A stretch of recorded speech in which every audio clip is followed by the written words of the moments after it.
Murdoch, what the bloody hell are you doing? I'm working on... An idea that's been floating around that skull of yours, yes, I know. Actually, it's something I've been thinking about ever since the rowing club murders. It's well, essentially, it's a new source of light. And the old source of light we had wasn't good enough. Allow me to demonstrate. Please switch off the lamp. Right, now I turn on the light source. Impressive. Look at my fingernails. They're glowing. That's because light rays from beyond the visible spectrum are striking organic... I'm sure they are. Look, it's plain to see that you could use some distraction in your life. Here. What are these? 2 tickets for a gala ball that some dinosaur expert's putting on next week. Professor Blake's exhibit. That's the chap. Sir, this is one of the events of the year. Surely you'll want to be taking Mrs. Brackenreed. Yes, well, the missus and I are not completely seeing eye to eye on certain matters these days. We won't be dancing anytime soon. Ah, well, then you'll just have to give them to someone else. I thought it was Baptists that didn't dance, not Papists. Oh, funny story about that, actually. Excuse me, sir, but you're needed.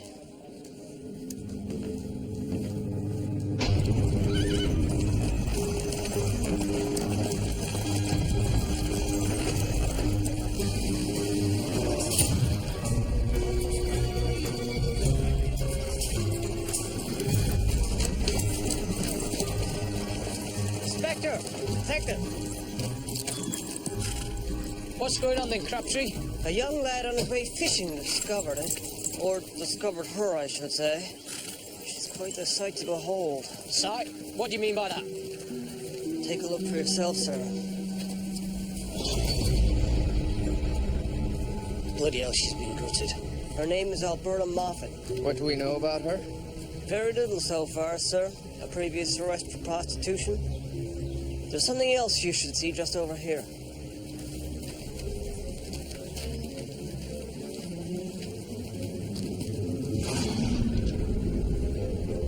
Try to stop me. The lunatic's taunting us. So it would seem. Oi! Oi! Hey, where do you think you... I told you I need to speak to your superior urgently. Now, bloody well let go of me. No, you'll be cooling your heels in the clink. I don't have time for this nonsense, Constable. Oi! What's going on? You in charge? Inspector Thomas Brackenreed, Toronto Police Department. And just who might you be? Detective Edward Scanlon, Scotland Yard. I know who it is you're looking for. You know who committed this murder? Yes, I do. And unless we catch him, he'll kill again and again.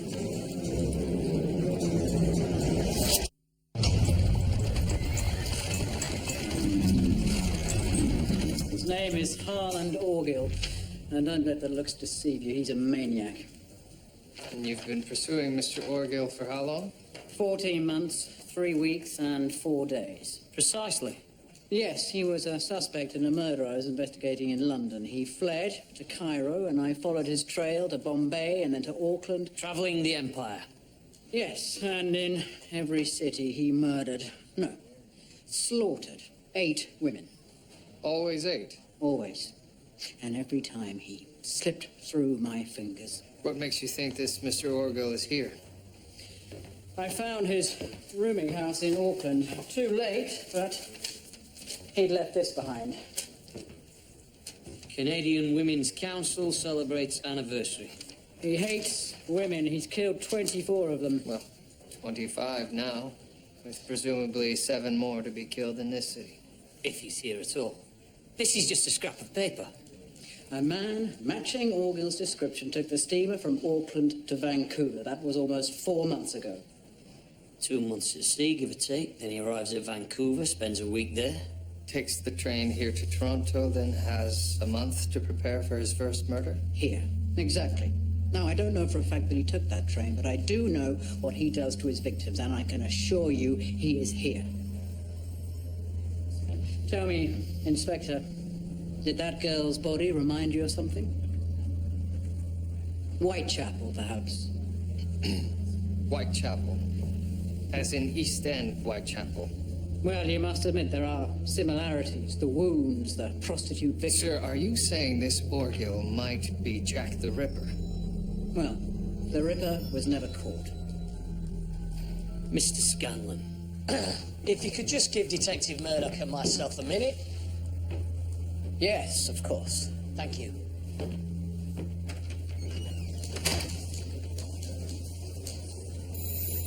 I was still with the regiment garrison near Whitechapel when I watched half the bloody force work on the Ripper case. Hundreds, maybe 1,000 coppers, and he beat them all. Sir, the Ripper killings were 7 years ago. The odds of this being the same... You weren't there, Murdoch. What he did to those women. He made a laughingstock out of the finest police force in the world. I don't want that happening here, understood? Of course. Oh, Mr. Scanlon, please! There was no harm in it. The lads are just It's passing a travesty is what it is, a dereliction of duty. Oi! What's going on? Sir, we were just having a game of checkers. Two of your constables sitting around playing schoolboy games whilst a killer walks the streets. Detective Scanlon has a point, gentlemen. But, Inspector, he... No buts! Make yourself useful. Detective Scanlon, if you would be so kind as to assist Detective Murdoch, we have a murderer to catch. Of course. Carry on, Detective.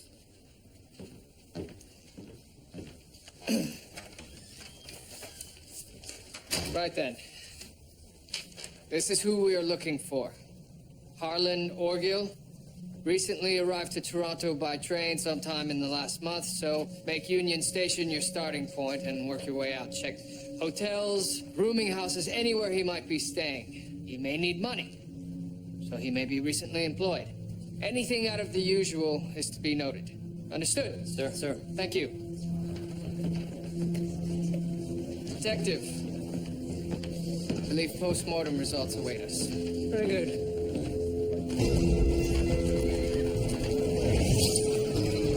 So, the carotid artery on the left side and the other vessels contained in the sheath were all cut through, save the posterior portion of the carotid to a line about 1/12 of an inch in extent, which prevented the separation of the upper and lower portion of the artery. I can't go on like this for quite some time.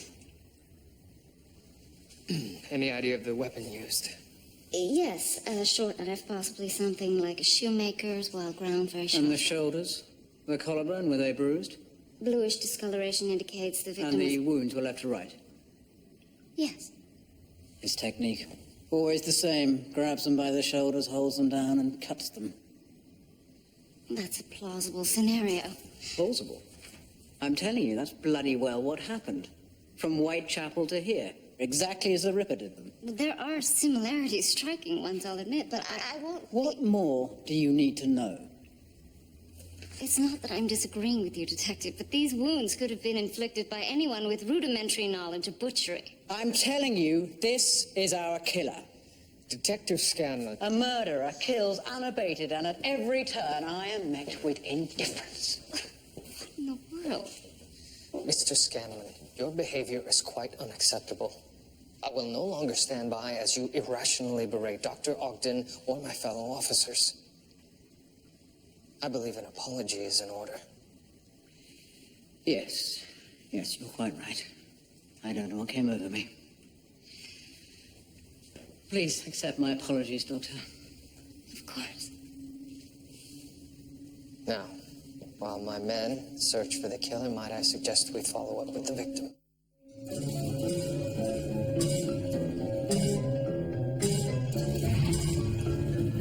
I took the first train I could. There wasn't any training graft, and I had to go all the way to Coburg. We appreciate the haste, Mrs. Moffat. They would only let me see her face. What did he do to her? Perhaps it would be best if we discussed that at a different time. I see. Do you have any idea what your daughter was doing last night? She worked at St. Michael's in the hospital in the laundry, 12-hour shift. She would have finished work and been going home. And where was home? It was a boarding house on Shooter Street. We suspect that she may have been doing something else. Oh, well. Alberta worked very late. She would have been tired. Mrs. Moffat, did you know your daughter was a prostitute? My daughter was no such thing. I see. Is that how you think she met this animal? It's a theory.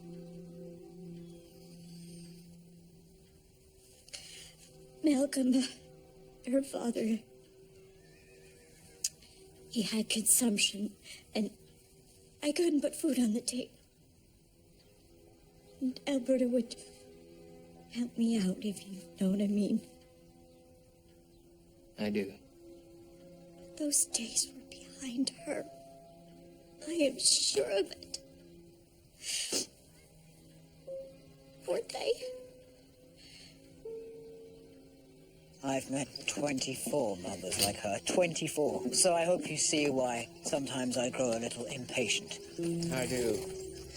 So, Miss Moffat is working her shift at the hospital. After work, having trouble making ends meet, she reverts back to her old ways. But unfortunately, her customer is Harland Orgill. We'll have to ascertain Miss Moffat's movements after work. I'll get the men on it straight away. Detective, might we make a stop on the way back? Of course. Is there something you require? Yes, a peace offering. Ah.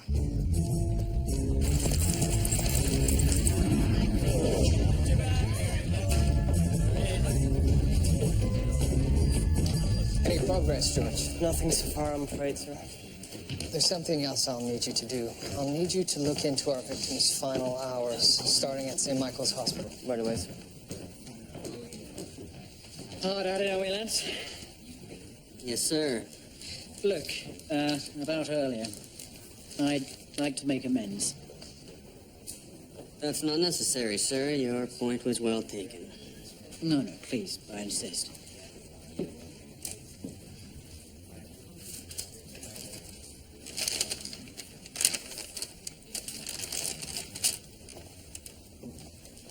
Snakes and ladders, sir? To replace your checkers board. I've played it incessantly whilst I've been following Mr. Orgill. Allow me to show you how it's played. The objective of the game is to get to the end square using various rolls of the dice. However, should you land on a ladder, you ascend via a shortcut. But land on a snake, and you descend. It's really quite addictive. Well, thank you, sir. And when we have more time, we'll give it a try.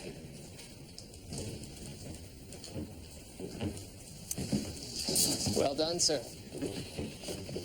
So, what's our next move? Well, I suggest there's nothing more we can do this day. We should get some rest. You're probably exhausted.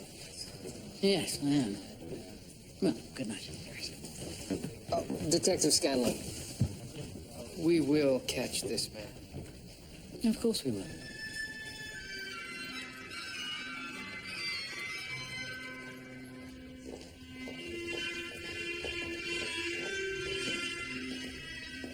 You must be Mr. Murdoch.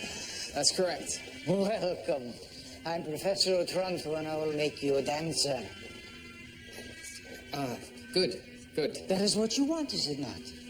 Yes, I had hoped to improve my technique. Very well, but first we must evaluate your abilities, yes? Katharina, Evaluate?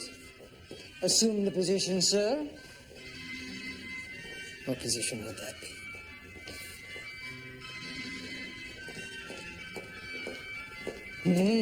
Now dance.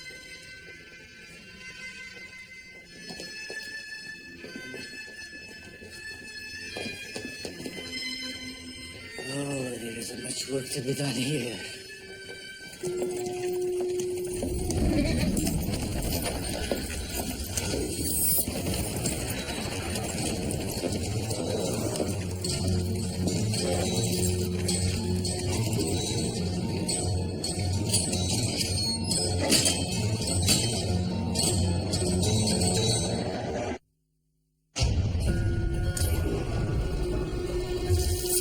we another, George?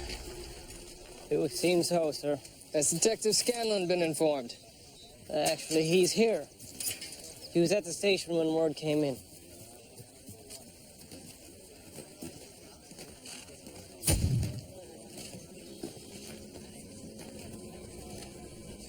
We weren't much help to her, were we? No. He left another message.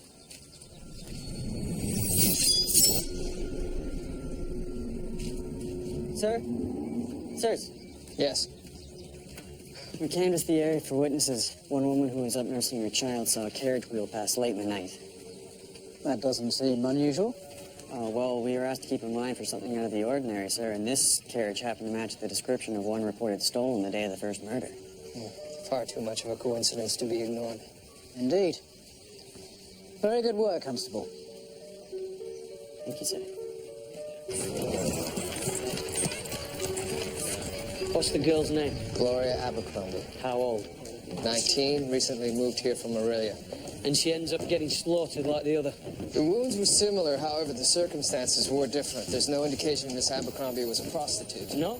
So what's a good girl doing walking out by herself late at night? She worked for a seamstress. They were working late on a dress. According to the seamstress, Miss Abercrombie was on her way home. She was staying at the YWCA. All right, so she gets off work late. There's no trams running. She starts to walk home.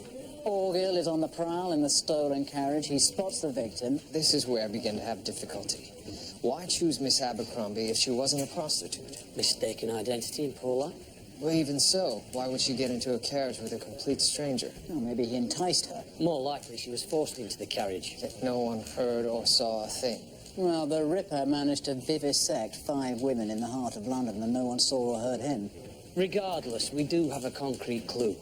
I suggest we divide your expertise. Detective Scanlon, you work with the constables. Find out whoever stole the carriage. Murdoch, follow up on the victim.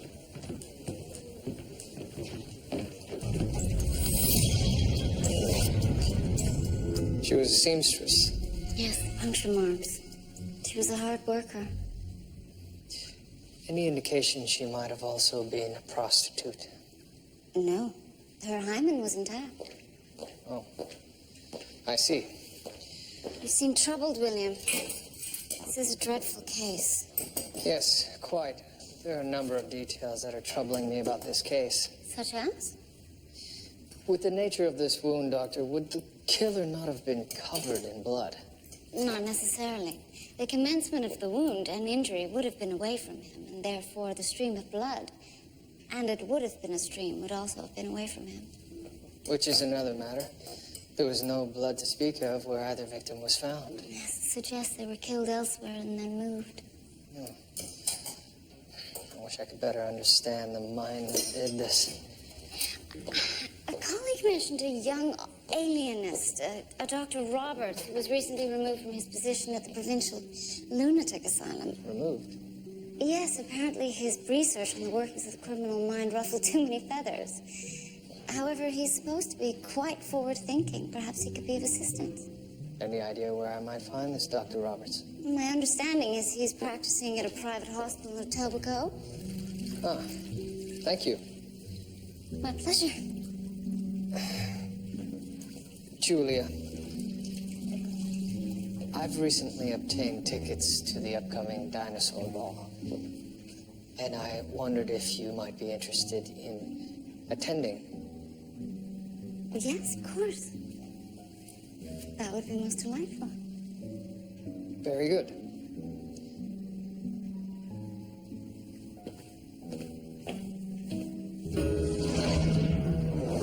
Hydrotherapy. Most impressive. Now, Doctor, I'm here because I want you to help me understand what's going on inside of the killer's mind. Well, that's rather a tall order. To what end? I wish to create a portrait of the killer. By understanding what motivates him, I hope to find the means to stop him. Well, the concept is intriguing. I will see that all of the information we have on the killer is delivered right to you. Very well. I will turn my attention to it immediately. Excellent. Detective, I'm considered somewhat of a pariah because of my methods. Precisely why I think you can help me, Doctor. Oh, for the love. Nothing better to do, George? Oh, no, sir. We were just waiting for you. Fascinating game, eh? Morality play. Ladders reward good deeds, snakes punish bad ones. I don't like it, sir. All your progress stolen away by these slithery little... This one is clearly staring at me. George, anything to report? Yes, we found the stolen carriage.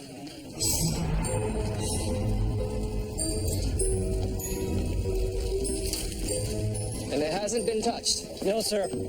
We knew you'd want to inspect the carriage yourself.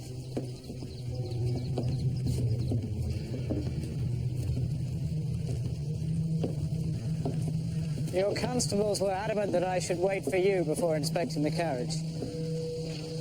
They're a clever bunch. Yes, they are. Unfortunately, so too is Mr. Orgill. He's left it spotless. Or so it would seem. Haul it in. George, can you get the daylight in a box? Sir. Thank you. I'm still unclear as to what it is you hope to achieve. We recently had a case where a fluorescing substance provided a critical clue. Now, all kinds of things, body fluids, fibers, fluoresce when exposed to ultraviolet light. Thank you, George. Ultraviolet? Yes, it's light outside of the visible spectrum. There have been recent developments in photographing it using special filters, which got me thinking. If I put one of those filters on a light, could I then generate ultraviolet light? And if so, What clues might be revealed? precisely. So I contacted a young Mr. Woods at the Massachusetts Institute of Technology, who helped me with this. Thank you, George. Now, let's see what's really here. Sir, what are those dark areas? One of the things that doesn't fluoresce is blood. My God. Gentlemen, we now know where the murders took place.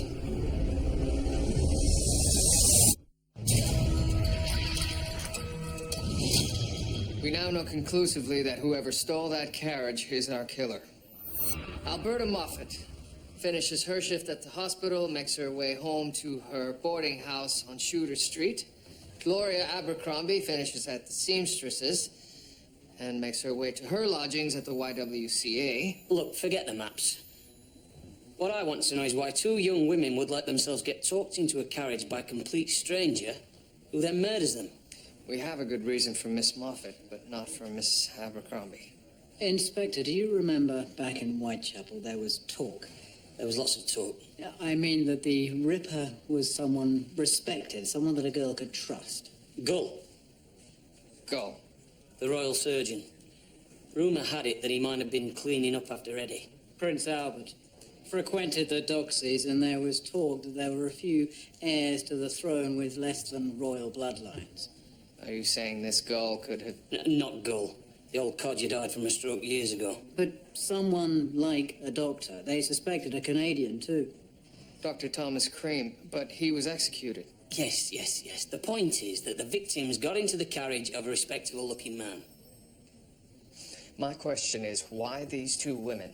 There could be 1,000 reasons. The most likely one is that he just stumbled upon them. Well, I still think our best bet is finding whoever stole that carriage. Agreed. Very good. I have an appointment. I went through the files your detective Scanlon had amassed. They were quite substantial. Yes, he's obsessed with the case. Well, they've been of enormous help. I think I've been able to grasp something of both the killer and his victims. And? Obviously, the killer has a deep anger towards women. So deep and powerful that he's compelled to kill them. He must keep his anger well hidden. By wearing a mask. A mask? A figurative one. A mask of sanity. Are you familiar with Philippe Pinel? The French alienist. That's him. He uses the term manie sans délire to describe disturbed individuals who show no visible sign of any mental disorder. Like Dr. Jekyll and Mr. Hyde. Exactly. The condition would have started in childhood. Most likely something quite traumatic caused the killer to create a secondary world. A fantasy world. One where the child could remain safely. In doing so, he also created a world for Mr. Hyde to eventually inhabit. But how does one go from childhood innocence to murder? Well, I suspect when the killer reached sexual maturity, he had difficulty with women. Possibly he may be impotent. Regardless, inside him, anger grew towards them, eventually becoming murderous rage. Why kill these specific women? Well, looking back over the case, there seems to be one loose but common thread. All the women worked. But is that a reason to kill? For a man already threatened by them, yes. By killing them, he bolsters his own esteem. And the more powerful the woman, the greater the effect. Why kill Miss Moffat? She was a prostitute, hardly a powerful woman.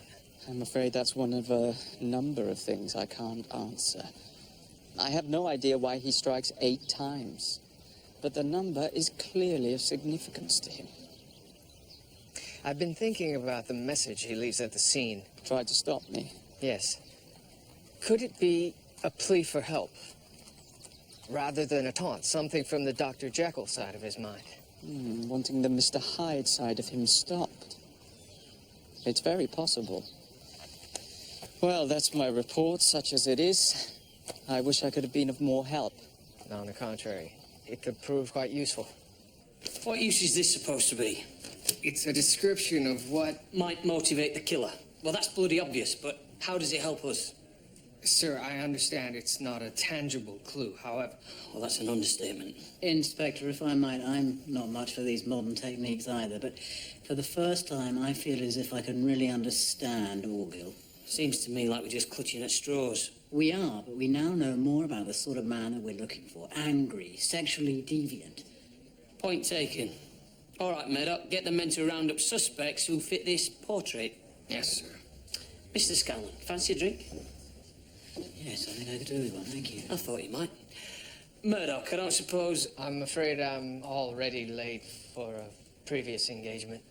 I figured as much.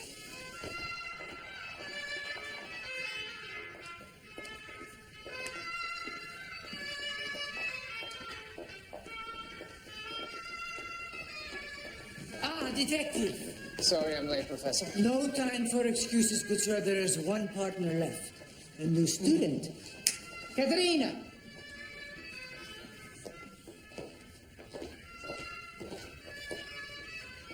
Detective. Doctor. Ah, you know one another. Very good. But now, to business.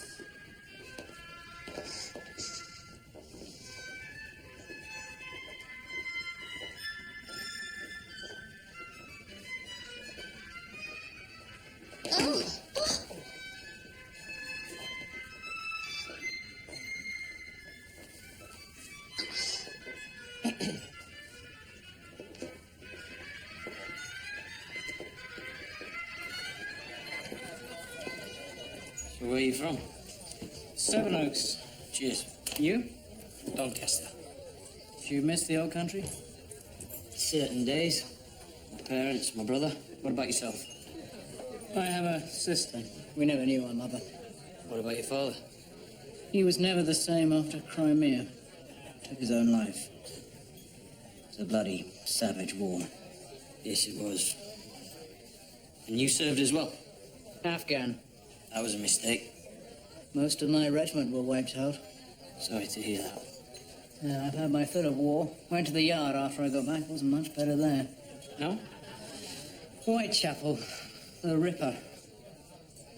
Made me sick to my stomach. It was quite a gruesome sight. No, I mean the poverty, the dirt, the brutality. What sort of world is it where children go hungry and are beaten whilst we build an empire?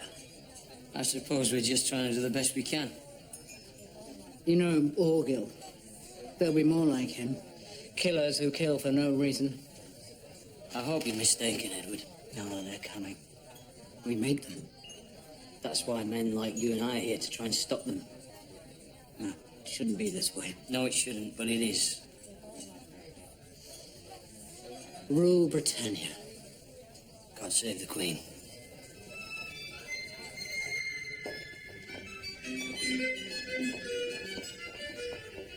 Doctor, Yes. perhaps I could lead. Oh, I'm so sorry.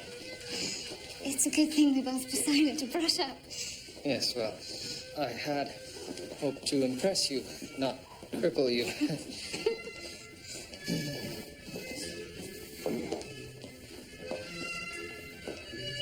Doctor, may I ask you a question? Yes. May we discuss the case as we dance? I thought you'd never ask. Good, because there is an aspect that puzzles me. How does the killer choose his victims? All right, well, he arrives in the city, and he needs to kill. He wants to find women who are working. Yes, but choosing them randomly would be too risky. So where does he look? Perhaps he watches their employer. They both work for different companies, but I suppose it's possible. Perhaps he selects them from a certain geographical area. One lived in Cabbage Down, and the other closer to the annex. He must have known something about his victims, some common link. But what? Ladies and gentlemen, a military two-step. Watch your toes, Detective.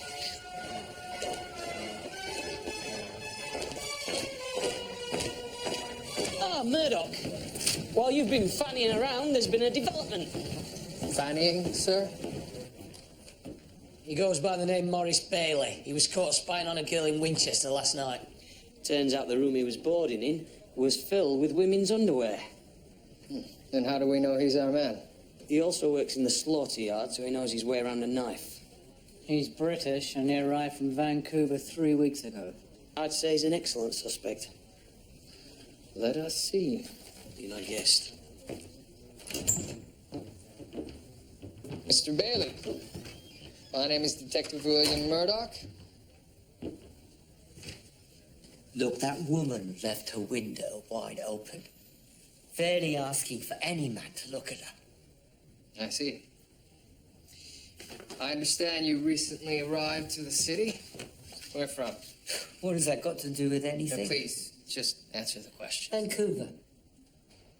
What were you doing there? I was visiting my brother. And before that? San Francisco. Look, why are you asking me that? What has it got to do with me looking through no window? Are you currently employed at the Frederick Street Slaughter Yard? Yeah, I'm a watchman there. Do you recognize this carriage? No. It was stolen from a residence 3 blocks away from the slaughter yards. Well, I had nothing to do with that.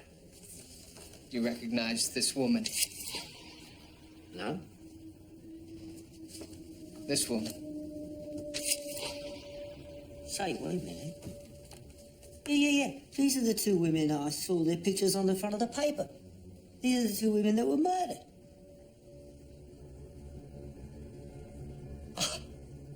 No. You got it all wrong, mate. I had nothing to do with them. Mr. Bailey, where were you 3 nights ago? I don't remember. Sometimes I have a few too many. And the night before last, did you also then have a few too many? I would never do anything to hurt a woman. Never. Why should I believe you? Because I don't harm them. I just like to look at them. You believe me, don't you? That remains to be seen. Wait. Look, you won't tell me, Mother, will you? Because honestly, it would be the death of us. You must promise me that. There'll be no promises at this time.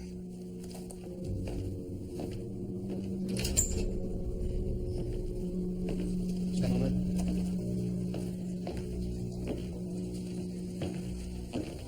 We'll let him stew for a while, then I'll take a crack at him. Something wrong, Detective? I suppose I thought he'd be less banal. Banal. For what it's worth, I don't think he's our killer.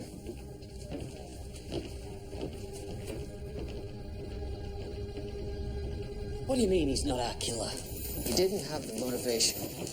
Motivation? Motivation? The man's sick. He plays with himself while he watches women undress. Then he steals their soiled undergarments. He only likes to watch. Trivialities. Sir, he worked at the slaughter yards as a watchman. There's no reason to believe he knows how to use a knife in that way. Look, Murdoch, he fits your alienist's bloody profile. Portrait. Portrait, profile. What difference does it make? I'm telling you, he's our man. Sir, may I suggest that we try... Sir, there's a problem with the prisoner.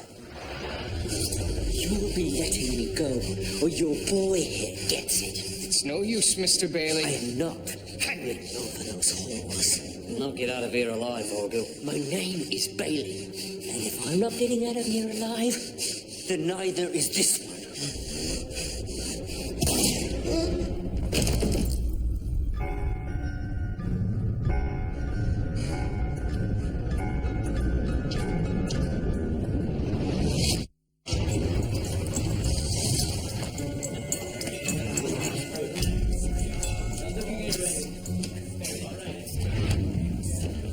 Detective Scanlon, I know we got off to a bit of a rough start, but I just wanted to say it's been a pleasure, sir. The same, Constable. And should you find yourself in London someday, there'll be a drink waiting for you. Well, then I plan to find myself in London someday, sir. Good. 4, 5, 6. That's cheating, Detective. This game confounds me. As does this case. You insist on remaining skeptical. May I join you? I have trouble with the unresolved. So do I. I'd rather have seen Orgel have his day in court than watched him hang. These are the suspect's clothing. Don't have a trace of blood on them, even under ultraviolet light. He could simply dispose of his clothing. Possibly. But then there is Dr. Roberts' portrait of the killer. Hardly the meticulous planner I would have expected.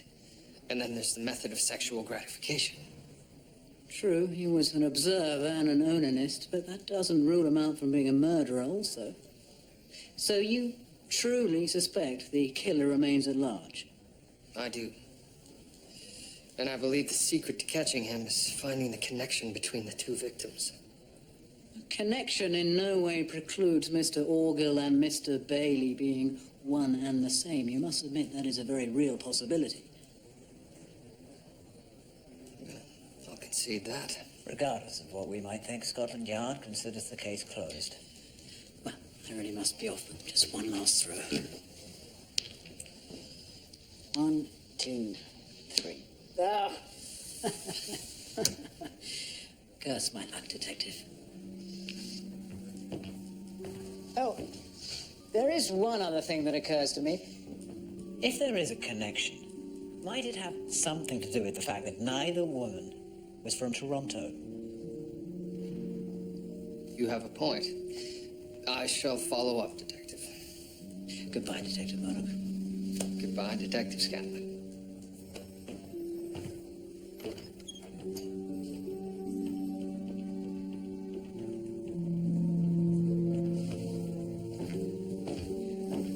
George. Sir? Has Mrs. Moffat returned home yet? No, I believe she's still staying with his sister. Mrs. Moffat, you said Alberta recently moved to the city? Yes, Where did she first find employment? at the hospital, straight away. Alberta always wanted to help the poor, so that's why she chose St. Michael's, on account of the sister's work. I see. So she came to the city to start work at St. Michael's, so she moved into a boarding house? Oh, no. She didn't. Alberta had gumption. She just thought she'd find someplace. So where did she live then? Well, there's only one place that'll help a young lady out when she's first getting started, isn't there? Dr. Ogden, Detective Scanlon, how can I help you? I just came to say farewell. With Mr. Orgill deceased, it seems that it's time for me to return home. Tomorrow, in fact. This must be a huge relief for you. Yes, it is. It's been so much a part of my life, I'm not sure what I'll do with myself. Oh, I'm sure you'll find something.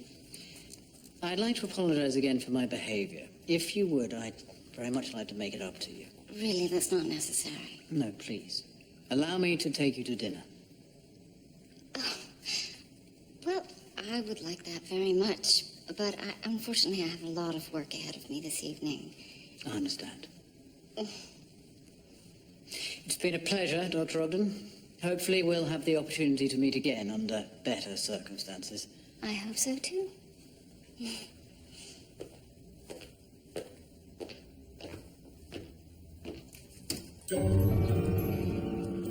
Miss Ross, both Alberta Moffat and Gloria Abercrombie stayed here at one time, did they not? God rest their souls, yes. But Alberta had moved out a month ago. You aren't suggesting that somehow the YWCA is involved in these murders? No. But it is a common point between the two victims. Who had access to your records? We are very strict about the privacy of the women who stay here. Of course, I didn't mean to imply. Besides, I thought you would already be aware. I'm sorry, I don't understand. Well, the only person who's examined our files was one of your men. My men? Yes, one of your officers. Can you describe this officer?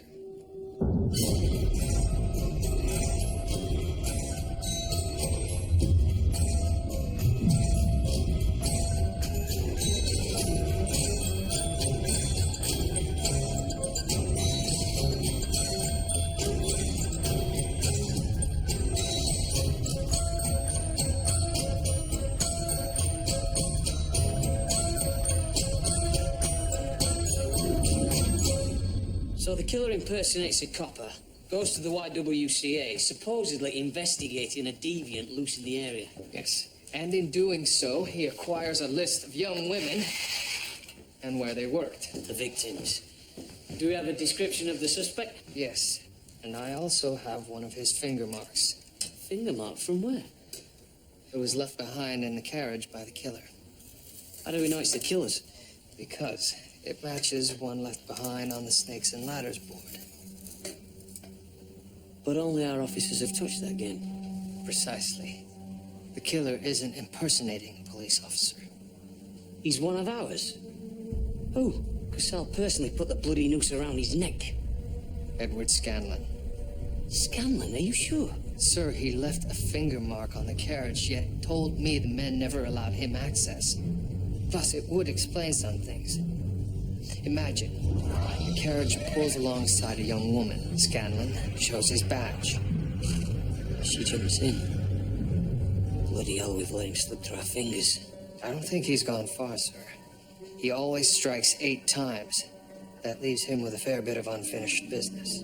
I want every man on the job until he's found. Cancel or leave. I'll take a look into Mr. Scanlon's past.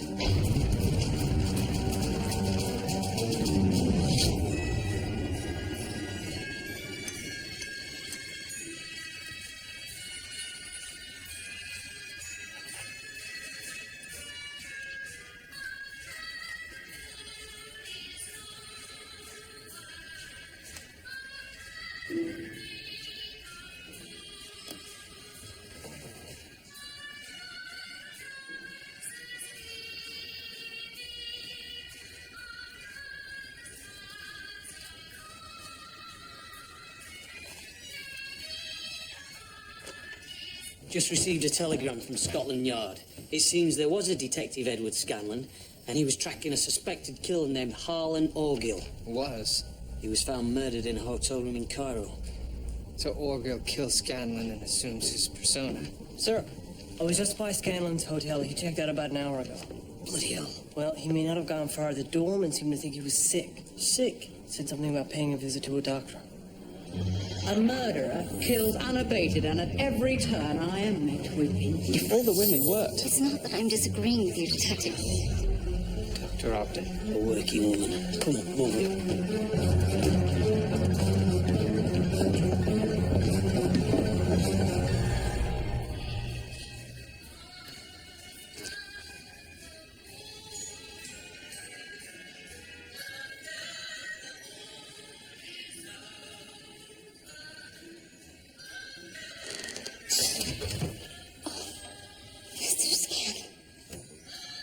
gave me quite the fright.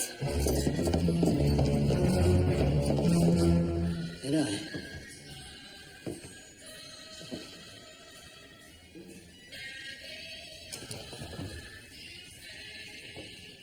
Is there something I can do for you? Yes, Doctor. There is.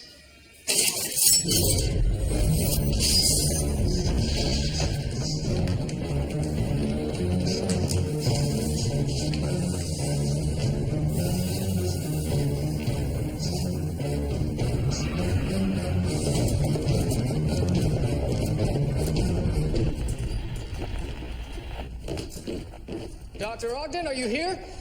You two go that way.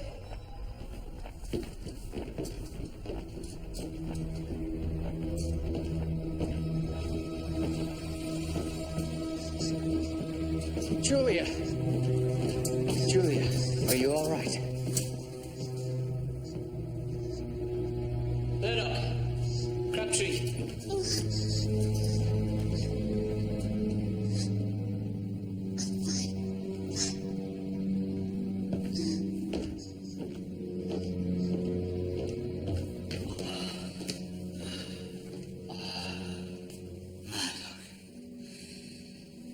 Mr. Orgill, when I first came here, I thought it would be you who stopped me.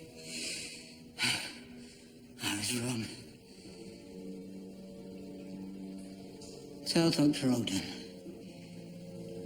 Thank you.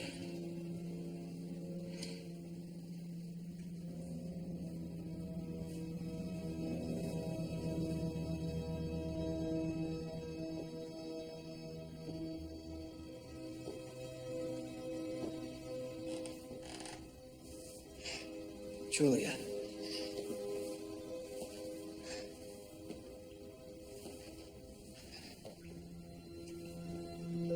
I didn't mean to. No. You were simply defending yourself. I think I need to go home now. Yes, of course. I'll see you safely there.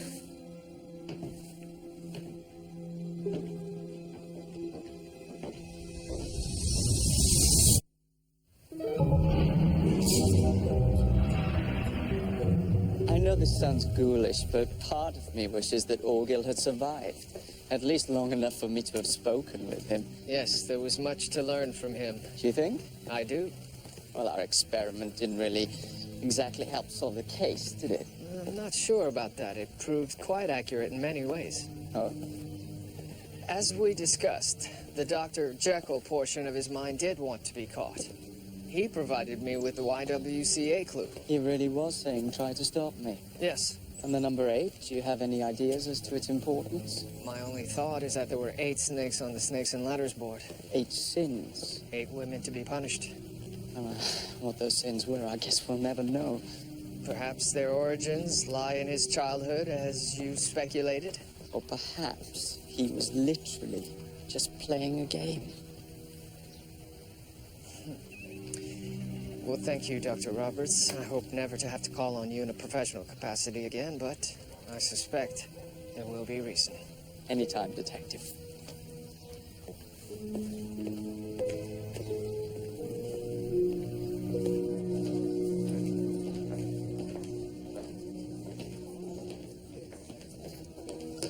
Detective, I was worried you had given up. Your abilities are not that bad.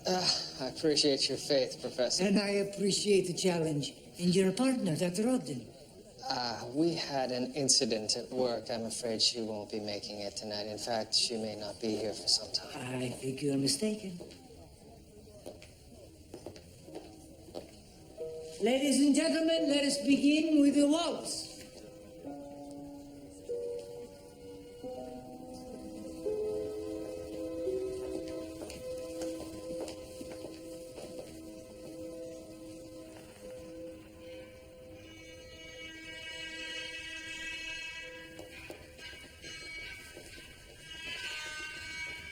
I must say, I am surprised to see you here this evening, Julia.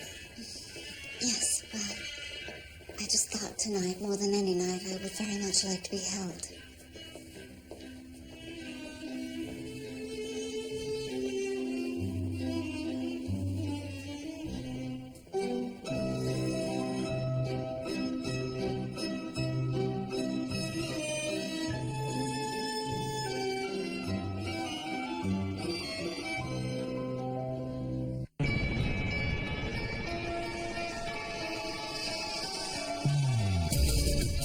And there's another brand new Murdoch mystery coming up next, exclusively on Alibi, as our eponymous hero finds himself at odds with wild man Buffalo Bill Cody.